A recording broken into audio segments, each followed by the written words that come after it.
ഒരു ചക്ക റിസോർട്ട് നിങ്ങൾക്ക് പരിചയപ്പെടുത്തിത്തരാം. അതായത് നമ്മൾ ഒരുപാട് റിസോർട്ടുകൾ കണ്ടിട്ടുണ്ട്, പക്ഷേ ഇതൊരു എവിടെ നോക്കിയാലും പ്ലാവും ചക്കയും ഭയങ്കര രസമാണ്. ഞാൻ അങ്ങനത്തെ ഒരു റിസോർട്ട് കണ്ടിട്ടില്ല. വയനാട്ടിലെ മേപ്പാടിയിൽ നിന്നൊരു കുറച്ച് ദൂരം, എനിക്ക് തോന്നുന്നു ഒരു 15 കിലോമീറ്റർ, ഫുള്ള് ചക്ക. ഇതിപ്പോൾ തുടക്കത്തിൽ തന്നെ ചക്ക, ഫുള്ള് മരങ്ങളാണ്. എന്താ അടുത്ത ചക്ക, അതവിടെയൊക്കെ കാണുന്നുണ്ടോ? അവിടെയൊക്കെ നിങ്ങൾ കാണുന്നുണ്ടോയെന്നറിയില്ല, അതൊക്കെ പ്ലാവാണ്. എന്നിട്ട് ഇങ്ങനെ വന്നിട്ട് ഇതിൻ്റെ എല്ലാ ഭാഗത്തും ഫുള്ള് പ്ലാവ്, ഫുള്ള് ചക്ക.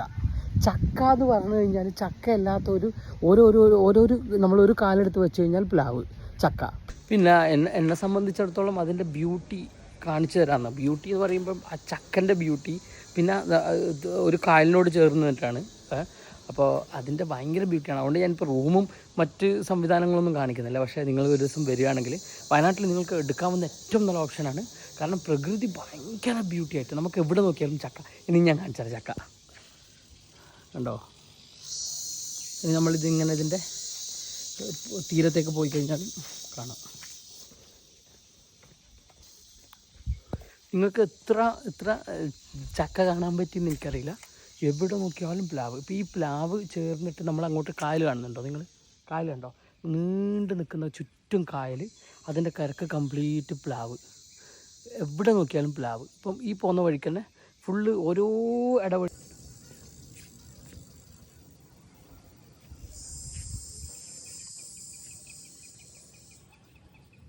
പിന്നെ മാങ്ങ, ചാമ്പക്ക, മറ്റേ കടുമാങ്ങയില്ല, മറ്റേ ചെറിയ ഓരോ നാട്ടിൽ ഓരോന്നാ പറയാം. നമ്മൾ കണ്ണൂർക്കാർ അതിന് പടുമാങ്ങ എന്ന് പറയും, ചില ആൾക്കാർ പഞ്ചാര മാങ്ങ എന്ന് പറയും. അങ്ങനത്തെ മാവ് ഇഷ്ടം പോലെ ഉണ്ട്, നിറച്ചും മാങ്ങ വീണ് കിടക്കുന്നുണ്ട്. പിന്നെ ഇവിടെ എത്തുമ്പോൾ ഒരു സ്റ്റാൻഡേർഡ് മെയിൻറ്റെയിൻ ചെയ്യാൻ വേണ്ടിയിട്ട് എടുത്ത് കടിക്കൂല ആൾക്കാർ, പക്ഷേ ഞാനെടുത്ത് കടിച്ചു. അപ്പോൾ ഓക്കെ വരികയാണെങ്കിൽ ഇതൊന്ന് വിസിറ്റ് ചെയ്യണം. ലൊവാൻഡോ സ്റ്റെർലിംഗ് റിസോർട്ട്, അത് ഞാൻ ആദ്യം ബോർഡ് കാണിച്ചില്ലേ. അപ്പം വന്ന് എക്സ്പീരിയൻസ് ചെയ്യുക. നല്ല രസമായിരിക്കും, അടിപൊളിയാണ്. Okay bye.